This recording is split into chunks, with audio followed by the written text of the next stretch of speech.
पूरे देश के साथ साथ जनपद मुरादाबाद में फोटोग्राफी दिवस मनाया गया। इस मौके पर फोटोग्राफरों ने अपनी खींची गई तस्वीरों को लोगों को भेजने का काम किया और फेसबुक और सोशल मीडिया पर उसको साझा भी किया। मुरादाबाद के फोटोग्राफर AR रहमान का ये कहना है कि वे अपनी फोटोग्राफी के माध्यम से जानवरों को बचाने के साथ साथ पेड़ पौधों की सुरक्षा करने का काम कर रहे हैं। कई वर्षों से वो जंगलों में पहुंचकर फोटोग्राफी करते हैं और जागरूकता के संदेश भी देते हैं। उनका मकसद ये है कि फोटोग्राफी के माध्यम से समाज में जागरूकता पैदा की जाए और जिसको लेकर सभी लोग सहयोग भी करें। मुरादाबाद विश्व फोटोग्राफी दिवस 19 अगस्त की सभी को हार्दिक शुभकामनाएं। AR Rahman wild life photographer इस अवसर पर रोशनी डालते हुए अपने विचार व्यक्त करते हुए बताते हैं कि फ्रांसीसी वैज्ञानिक आर्गो ने 7 जनवरी 1839 को फ्रेंच अकादमी ऑफ साइंस के लिए एक रिपोर्ट तैयार की। फ्रांस सरकार ने ये प्रोसेस रिपोर्ट खरीदकर उसे आम लोगों के लिए 19 अगस्त 1939 को फ्री घोषित किया। यही कारण है कि 19 अगस्त को विश्व फोटोग्राफी दिवस मनाया जाता है। इस संसार में प्रकृति ने प्रत्येक प्राणी को जन्म के साथ भी एक कैमरा दिया है, जिससे वो संसार की प्रत्येक वस्तु की छवि अपने दिमाग में अंकित करता है। वो कैमरा है उसकी आँख। इस दृष्टि से देखा जाए तो प्रत्येक प्राणी एक फोटोग्राफर है। वैज्ञानिक तरक्की के साथ साथ मनुष्य ने अपने साधन बढ़ाना प्रारंभ किया और अनेक आविष्कारों के साथ ही साथ कृत्रिम लेंस का भी आविष्कार हुआ। समय के साथ आगे बढ़ते हुए उसने इस लेंस से प्राप्त छवि को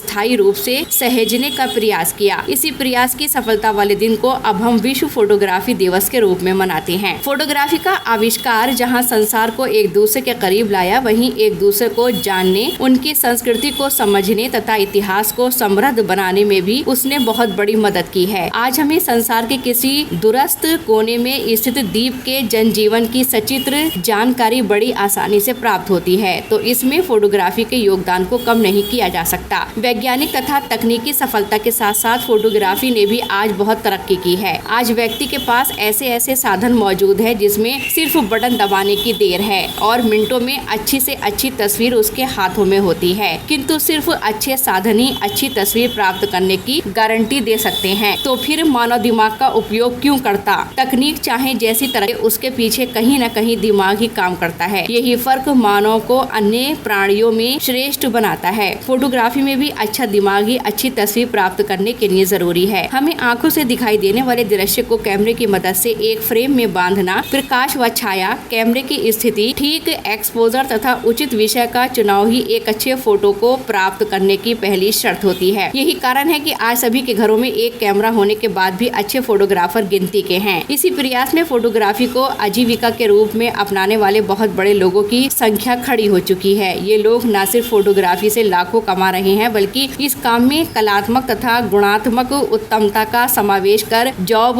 सेटिस्फैक्शन की अनुमति भी प्राप्त कर रहे हैं। अपने आविष्कार के लगभग 100 वर्ष लंबे सफर में फोटोग्राफी ने कई आयाम देखे हैं। कहना चाहते हैं? मैं सबसे पहले अंतर्राष्ट्रीय फोटोग्राफी दिवस पे आप सभी लोगों को बधाई देता हूँ और शुभकामनाएं। आप एक फोटोग्राफर हैं तो आपका क्या उद्देश्य रहता है? ऐसी कौन सी फ़ोटो क्लिक करते हैं आप? क्या सबसे ज़्यादा मेरा जो कार्य रहता है वाइल्ड लाइफ पर रहता है, जो कम से कम मुझे 8 वर्ष हो चुके हैं जंगल में जाते जाते हैं। और उसमें जो है मैं ये चाहता हूँ कि लोग जागरूक हों जंगल के प्रति। वो उससे मैं जैसे फोटोग्राफी करता हूँ, वाइल्ड लाइफ फोटोग्राफी, तो मेरा उद्देश्य सबसे ज़्यादा ये रहता है कि जंगल को कटने से बचाया जाए। और फोटोग्राफी के माध्यम से मैं लोगों को ज़्यादातर सोशल वर्क पे उन लोगों तक पहुंचाता हूं जो लोग जागरूक नहीं हैं, और ये चाहता हूं कि कम से कम मेरे फ़ोटो से लोग जागरूक हों और जंगल कटने से बचें। कितने समय से आप ये काम करते आ रहे हैं? मुझे लमसम 2012 से ये कार्य कर रहा हूँ और इसमें काफ़ी लोग भी जागरूक हो चुके हैं और उम्मीद यही करता हूँ कि हर वर्ष या हर दिन मैं नया फ़ोटो लेकर आऊँ जंगल से या उन तक पहुँचाऊँ जो लोग जागरूक नहीं हैं।